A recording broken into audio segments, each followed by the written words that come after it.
Estamos de vuelta con Giro a la derecha y como les había comentado en el primer segmento, vamos a estar conversando o analizando, ¿no?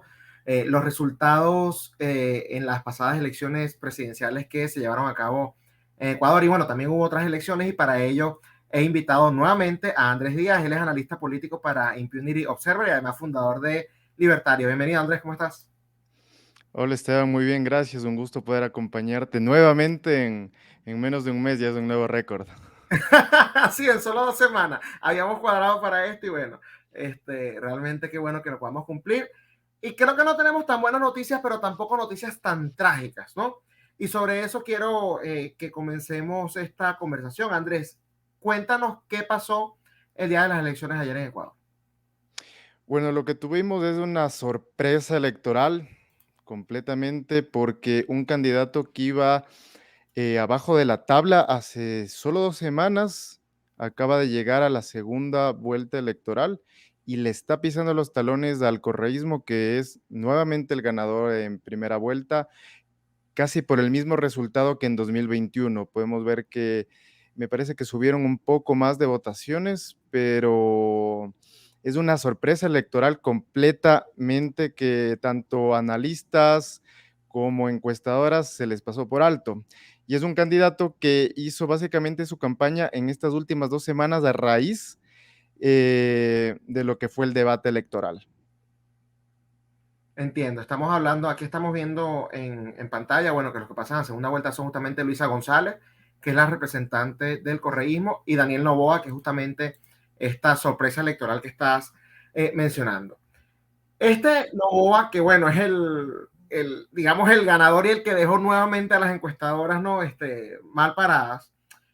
¿Qué representa, Andrés? ¿Cómo se identifica él ideológicamente y qué representa para el correísmo? Ahí es una historia un tanto interesante. Daniel Noboa es el hijo de uno de los candidatos presidenciales más históricos que puede haber en el Ecuador. Se presentó 5 veces, las 5 las perdió, y fue el candidato por el cual se puede decir que Rafael Correa llegó a la presidencia de la República. No solo eso, es hijo también del hombre más millonario del Ecuador, Álvaro Noboa Pontón, dueño de Corporación Novoa. Es un bananero de larga data y tiene se puede decir, una fortuna que viene familiar porque la creó el abuelo desde cero, se puede decir. Eso es algo interesante. Este candidato también ya empieza a ser el cuco, se puede decir, de la extrema izquierda, porque es hombre, blanco, heterosexual, millonario, cristiano, y no diría que de derechas, ya vamos a eso porque es interesante. Ya, su larga trayectoria del padre ha sido relevada al hijo Daniel Noboa.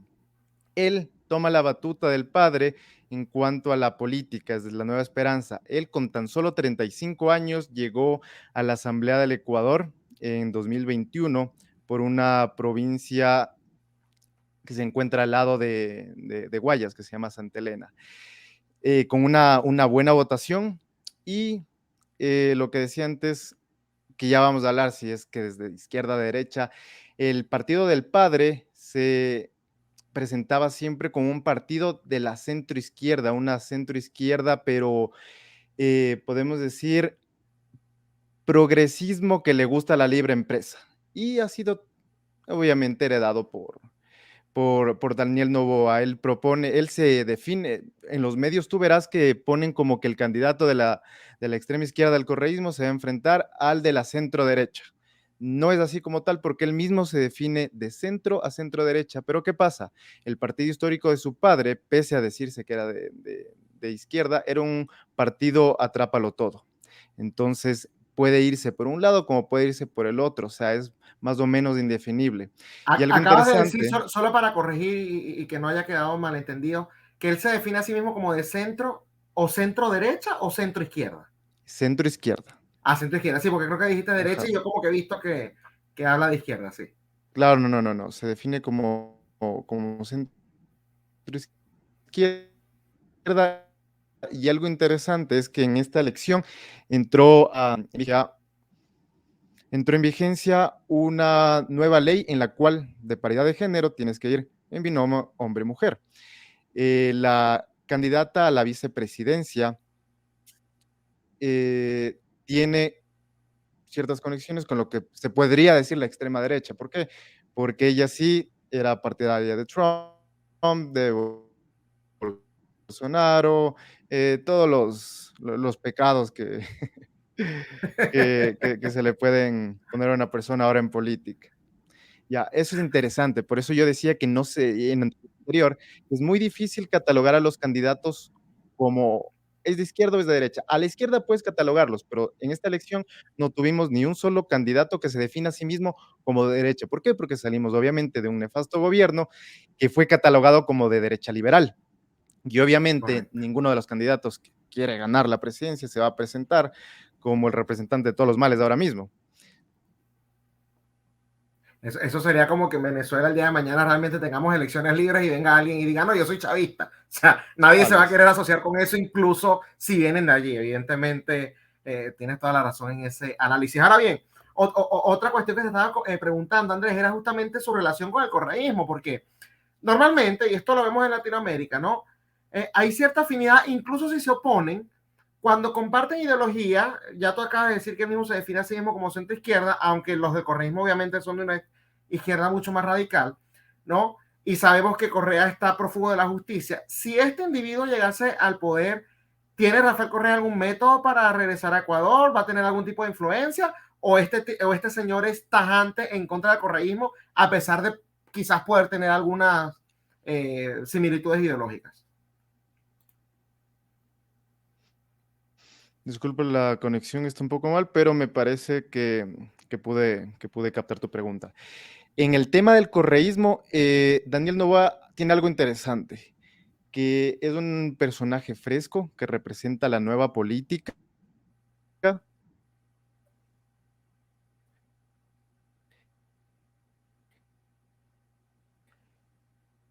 y se enfrenta a lo que es la vieja política y Álvaro Noboa se enfrentó a Rafael Correa, pero Rafael Correa vino con un mensaje de nosotros somos la nueva política y nos enfrentamos a la vieja partidocracia neoliberal y arrasó en las elecciones. Ahora, esa vieja partidocracia ya es parte del correísmo.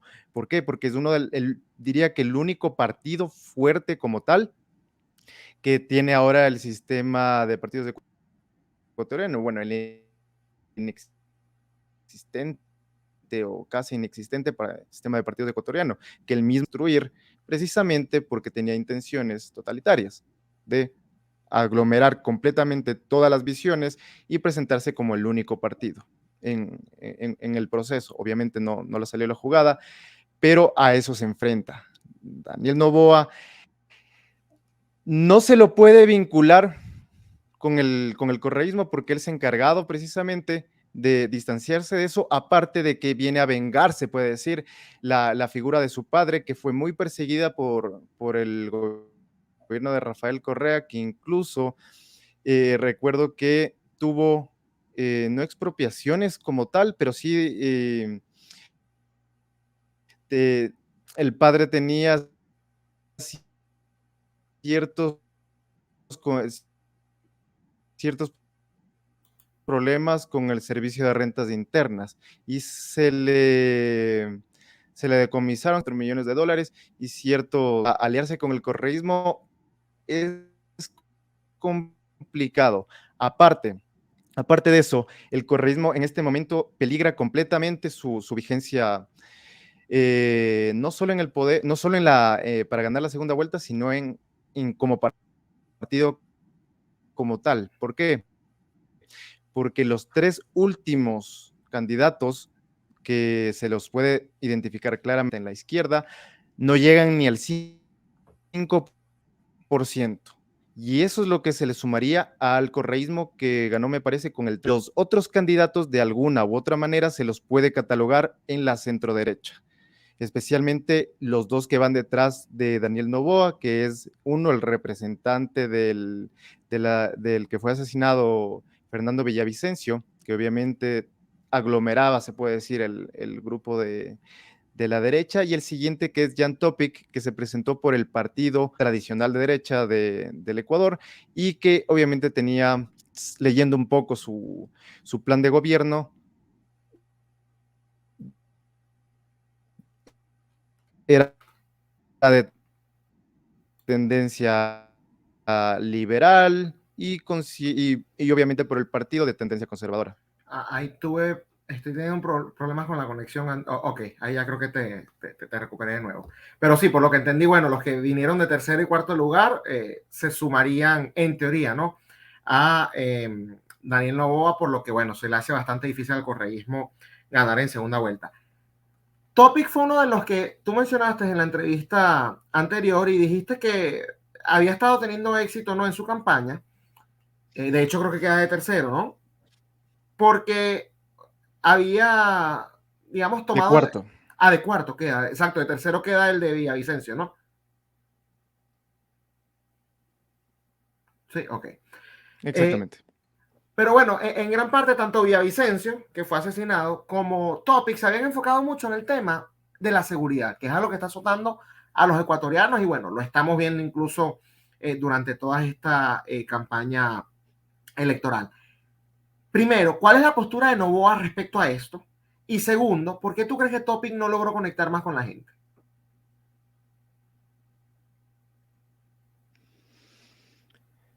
Noboa viene con un plan en el cual no es la seguridad como tal su único eje monotemático, sino también el económico.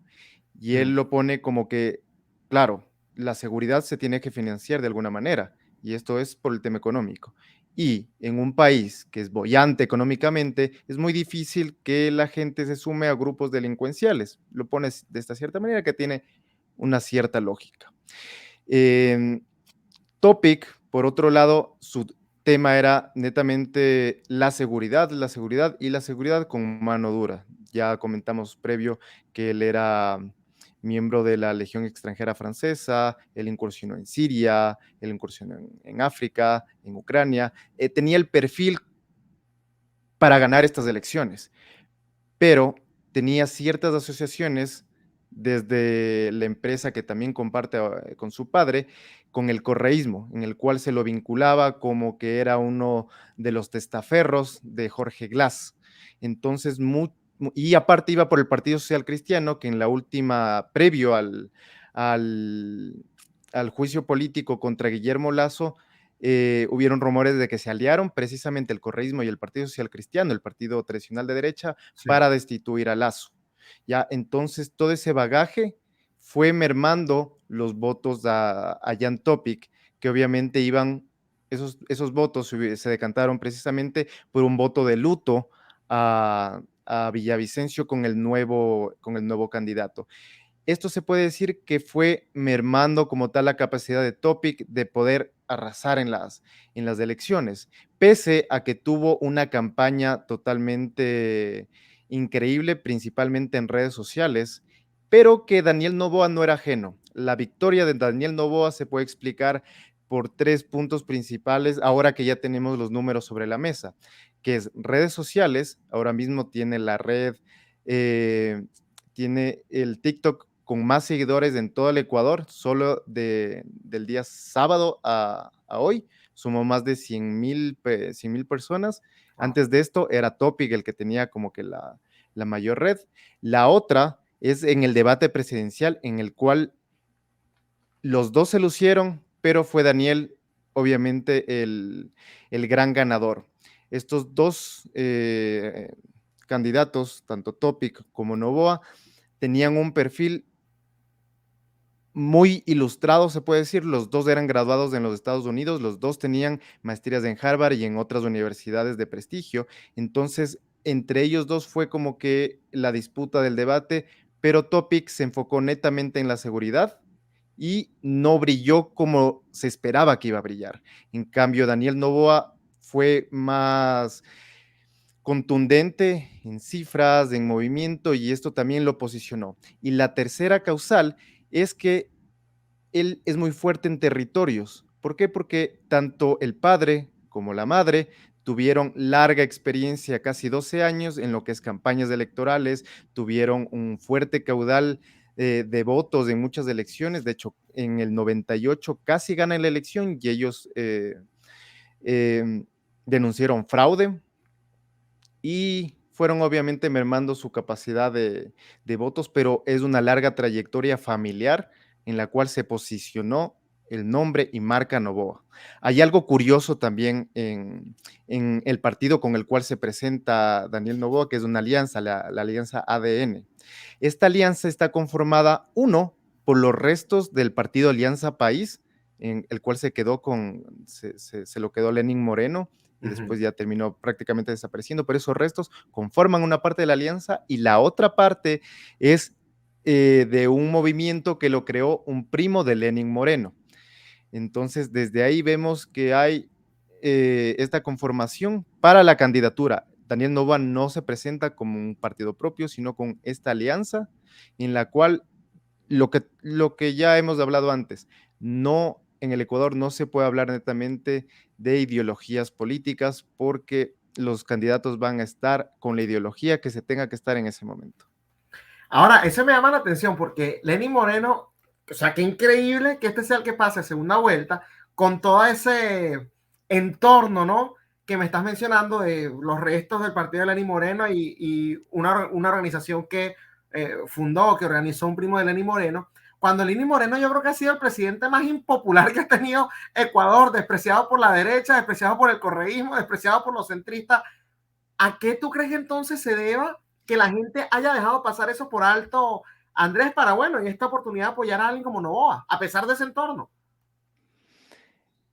Eso es interesante porque nadie ha hablado de esto en la campaña electoral. Esto es algo netamente fuera del alcance Pero incluso de los será, votantes. será quizás, Andrés, porque no esperaban que pasara segunda vuelta. ¿Tú crees que quizás por acá vengan los ataques del correísmo en esta nueva fase? Por supuesto, de esta parte va a venir los ataques del correísmo, como por otras partes que ya tienen desde el pasado con el padre, ¿no? Desde ahí van a venir los ataques, porque incluso me recuerdo una campaña en la cual se le decía a Álvaro Noboa que tenía fuertes problemas tanto con el servicio de rentas internas como por explotación laboral. Entonces, incluso me acuerdo que hubo en el 98, si no estoy mal, un artículo del New York Times que señalaba eso, pero iba a venir el ataque.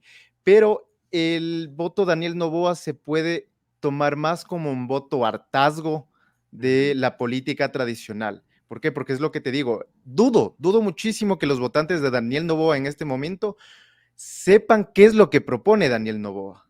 Sí. Es muy complicado que eso, que haya habido un voto informado por parte del caudal que vino por Daniel Noboa y mucho menos van a saber de qué se trata la alianza ADN, que, que, que es, se puede decir, los restos, tanto el partido de Alianza País como los de este otro partido de Lenín Moreno, pero en el nombre hay algo interesante, que es básicamente el nombre que se le da al ex partido que tenía su padre. Entonces, incluso en el punto del ADN se muestra que es algo que tiene que ver con con su padre, ¿no? Como que voy a tratar de hacerla, tomar la batuta, esta alianza de acción democrática nacional, es traducida como ADN. Ya. Ahora bien, fíjate que yo estaba leyendo, creo que fuiste tú quien lo colocó en redes sociales, ¿no? Y me parecía interesante que Rafael Correa, por temor a que le suceda lo que pasó con Lenín Moreno cuando, bueno, siendo su vicepresidente, lo llevó a la presidencia, él está tratando de evitar colocar a alguien que represente su movimiento, no al correísmo, que tenga muchísimo liderazgo, ¿no? Y entonces coloca a esta señora porque de una u otra manera asumo yo que será más fácil de controlar para él, es una especie de títere, ¿no? Y tú mencionabas a alguien más que si él lo hubiese colocado, no me recuerdo quién era, ahorita nos dices quién, probablemente el correísmo hubiese ganado. ¿Tú crees en serio que Correa considera que no tiene suficiente liderazgo para controlar a otros candidatos? ¿O por qué no colocar a los, según, digamos, a los que según a tu juicio, no serían los más fuertes, ¿no? Para enfrentarse en estos procesos electorales, Andrés. Rafael Correa sigue teniendo pesadillas con Lenín Moreno, como ya lo había comentado. Él, ese golpe al ego de que lo hayan traicionado, sigue vigente. Rafael Correa, una persona narcisista y obsesionada con el poder, no se puede arriesgar que le vuelva a pasar algo así. Por Ujú. tanto, tiene que poner a soldados rasos que sean totalmente fieles a la causa del líder supremo, que así lo llaman, el líder supremo Rafael Correa. Igual en Entonces, Venezuela. y sabemos que es un partido netamente personalista, no se puede arriesgar a que haya otro candidato con un pensamiento libre, se puede decir, que vaya a tomar la batuta del partido. Por eso, en muchos de los medios tú verás la primera vez que una mujer logra una hazaña en el Ecuador y se posiciona como la ganadora en la primera vuelta. Rafael Correa puede poner una piedra como candidato y va a obtener su techo máximo que se ya ha demostrado ahora, que es del 30, 33, 35%. ¿Por qué? Porque se encargaron muy bien de crear redes clientelares y redes ideológicas muy fuertes que penetraron en la cultura política ecuatoriana. Por esa parte, si es que el correísmo quiere sobrevivir, va a tener que evolucionar. Y para poder evolucionar, tiene que salir de esta dinámica del líder supremo y poner a perfiles que logren ganar en primera vuelta.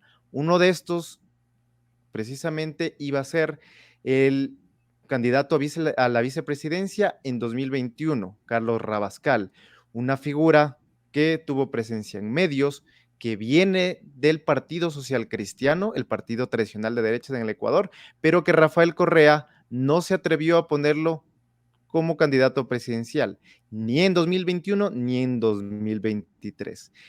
Si no rompe esta dinámica, el partido nunca va a alcanzar el Ejecutivo y si no logra alcanzar el Ejecutivo va a terminar desapareciendo.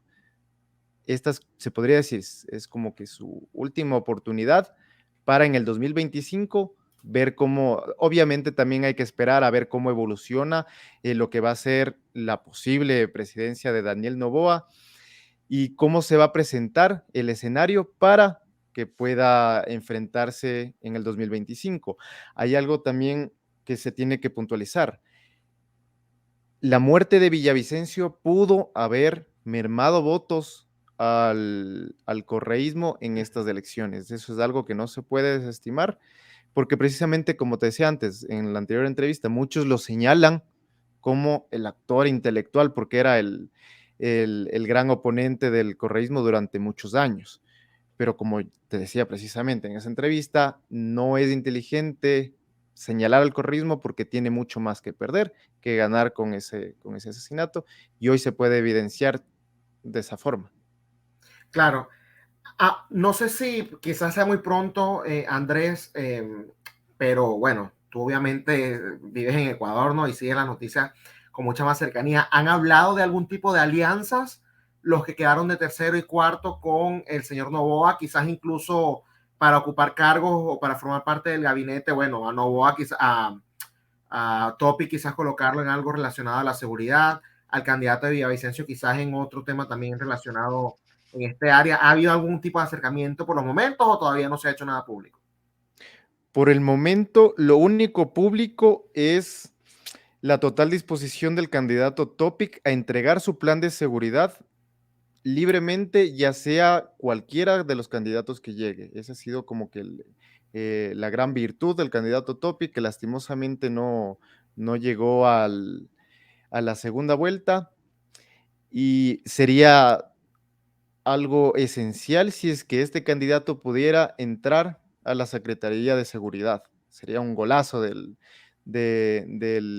gobierno de Novoa, que pese a tener ciertos indicios de un buen plan de seguridad, no le veo tan sólido como lo que sí es lo de Topic.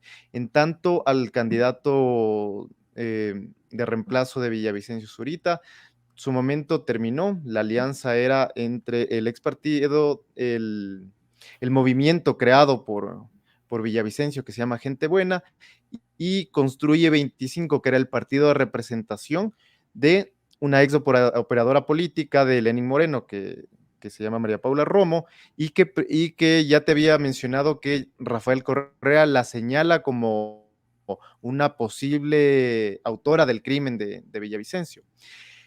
Hoy, como ya te decía, en la anterior entrevista, va a haber las puñaladas internas entre este movimiento que era de por sí antinatura que se junte.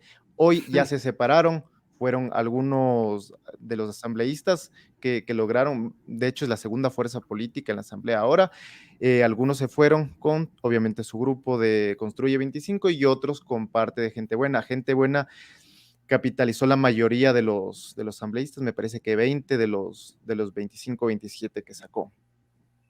De los demás candidatos todavía no se ha escuchado nada, más allá que obviamente las felicitaciones a ambos candidatos. Ha sido una jornada, se puede decir, netamente democrática. Ninguno de los candidatos ha salido con la típica cantaleta del fraude, de ese tipo de cosas, ¿no? Todo se ha llevado con cierta civilización en la medida de lo posible. De hecho, esta ha sido una de las, más allá del trágico suceso con el asesinato de Villavicencio, una de las jornadas electorales con los candidatos más preparados que ha tenido el Ecuador en los últimos 20 años, se puede decir, o no me aproximo tanto, a los últimos 10 años, y que se ha desarrollado, se puede decir, con cierta pasividad. No hubo enfrentamientos, no hubo ataques terroristas, todo se desarrolló con cierta calma. Veremos qué pasa en la segunda vuelta, ¿no? ¿Y cuándo es la segunda vuelta? ¿Para cuándo se tiene prevista? Se tiene prevista para mediados de octubre. Mediados de octubre, o sea, En, todavía queda tiempo para que siga una campaña todavía, y de acá ya pueden pasar muchas cosas, ¿no? Estos números se pueden voltear, o sea, vamos a ver, no hay que cantar victoria antes de tiempo. Ahora bien, Andrés, además de la primera vuelta, tengo entendido que hubo otras elecciones, ¿no? Creo que estaba mencionando las parlamentarias, no sé si se llevaron a cabo ese mismo día, pero también vi en alguna parte, y aquí es donde quiero que me expliques, yo como alguien que no soy de Ecuador, que había una especie de referéndum, gente votando por el sí, gente votando por el no. ¿A qué se debía eso? ¿Qué era lo que estaban promoviendo? más allá de presidenciales y del voto al legislativo, hubieron dos consultas populares, una únicamente para la provincia que engloba la capital, Pichincha, que era sobre la conservación de un área protegida hacia la minería. El Ecuador sufre, como también lo sufre Venezuela, mucha minería ilegal, Uh -huh. y mucha de esta minería ilegal es financiamiento para las bandas del crimen organizado, ¿no? No hay que darle muchas vueltas. Son muy pocas el entorno en el cual la minería es legal y auspiciado por mineras extranjeras en el Ecuador. Es la excepción. La mayoría es el financiamiento que sean las redes criminales. Y la conservación de esta área protegida, en el cual se preguntaba por medio de 4 preguntas, si es que la ciudadanía desea prohibir la minería en esta área protegida o no. Ha ganado el sí, ha arrasado completamente. Y la otra era sobre, esa era a escala nacional, sobre prohibir, o más bien dejar el petróleo bajo tierra de una de las áreas protegidas con mayor biodiversidad del mundo, que es el Yasuní, que, que esto viene ya de larga data. Incluso Rafael Correa se enfrentó a estos grupos ambientalistas Uh -huh. para poder explotar el petróleo ahí. Ha ganado el sí, me parece con 60%, y ese petróleo va a quedar bajo tierra. Muchos analistas dicen que esto es una pérdida tremenda para las finanzas del Estado ecuatoriano, ya que no somos precisamente estables con lo que puede ser el presupuesto. Entonces tenemos un déficit sumamente alto, y con el gobierno de Guillermo Lazo lo va a dejar, me parece que en 5,000 millones, que es fuerte para una economía tan pobre como la ecuatoriana. Pero unos candidatos, incluido el candidato Noboa, señalan que este petróleo es muy difícil de extraer en el área del Yasuní y está más o menos en los $58. Entonces, no es que representa como tal una pérdida neta al gobierno y que debería, y comparto eso, que el gobierno debería enfocarse en ganar productividad por otros lados más productivos de la economía que en centrarse en el tema del petróleo, que si me lo preguntan a mí, debería dejar de estar en las manos del Estado. Y eso es a lo que iba, o sea, realmente los analistas que están diciendo, bueno, es que lo necesitamos, yo estoy de acuerdo con que lo explotes, bueno, donde sea que esté, por supuesto con algunas excepciones, ¿no? Pero si está en manos del Estado, eso es lo que se convierte en un nido de corrupción, y te lo digo yo que vengo de Venezuela, el país que está sobre la mayor cantidad de reservas de petróleo del mundo y no tiene ni gasolina. Entonces, bueno, Completamente. ese argumento, si fuese privado, yo le compro el argumento a estos analistas, pero mientras siga en manos públicas, eso es un nido de corrupción y los que se ven perjudicados son justamente los que están en la cúpula política. Ahora bien, ya para ir finalizando, Andrés, ¿cómo quedaron las fuerzas a nivel legislativo? O sea, está ganando las fuerzas anticorreístas, el correísmo mantiene una mayoría, más o menos cómo va a ser la lucha en ese ámbito para la nueva administración. La asamblea queda más o menos parecida a la del 2021. Revolución Ciudadana de Rafael Correa sigue siendo la primera fuerza política, no se lo quita a nadie. Me parece que incluso ganaron unos cuantos legisladores de extra. El partido que obviamente desapareció porque no se presentó es del partido de Guillermo Lazo, quien sí toma la batuta, se puede decir, de esta asamblea, que es otra de las grandes sorpresas, es del grupo legislativo de Villavicencio, que también tiene una fuerte presencia ahora en el legislativo. Otro grupo es el de Daniel Noboa, que también me parece que llega a tener unos 12 representantes, y de ahí vienen las demás fuerzas políticas, de ahí viene el Partido Social Cristiano, que vuelve a tener una representación parecida a la que tuvo en 2021, y de ahí se divide entre unos cuantos partidos más. Vuelve a ser fragmentada, ya veremos cómo le va a Daniel Noboa, que fue en la anterior legislación, fue presidente de la Comisión Económica. Por su comisión pasaron 11 leyes, tuvo gran apertura con las fuerzas políticas, incluido el correísmo, incluido el gobierno. Entonces es alguien que se movió por ambos lados y que es algo positivo porque él viene a romper de alguna u otra manera esta diatriba ya un poco caduca de correísmo versus anticorreísmo, sino algo más de visión de país. ¿Qué vamos a hacer más allá en el futuro de seguir en esta diatriba que nos ha llevado obviamente a una de los momentos más oscuros de nuestra historia? Sí, la verdad que bastante lamentable las noticias que vienen de Ecuador y me da muchísimo miedo. Esperemos que de verdad Ecuador pueda recuperarse de todo esto y bueno, que deje ya de estar en la lista de los índices negativos. No ganan porque, bueno, hay países como Argentina, hay países como Venezuela o como Cuba, pero si sacas eso de la ecuación, Ecuador creo que es uno de los países más violentos del mundo en estos momentos. Ahora mismo está dentro de los 10 países más violentos del mundo, Entonces un exactamente. país tan pequeño de verdad que no debería estar en estas cifras cuando normalmente parte de las ventajas que tienen territorios tan pequeños y que no son poblaciones tampoco tan grandes es justamente que tienden a ser un poco más pacíficos, ¿no? Si están en esas cifras es bastante preocupante. De verdad que te agradezco mucho, Andrés, por haberme acompañado hoy en Giro a la Derecha.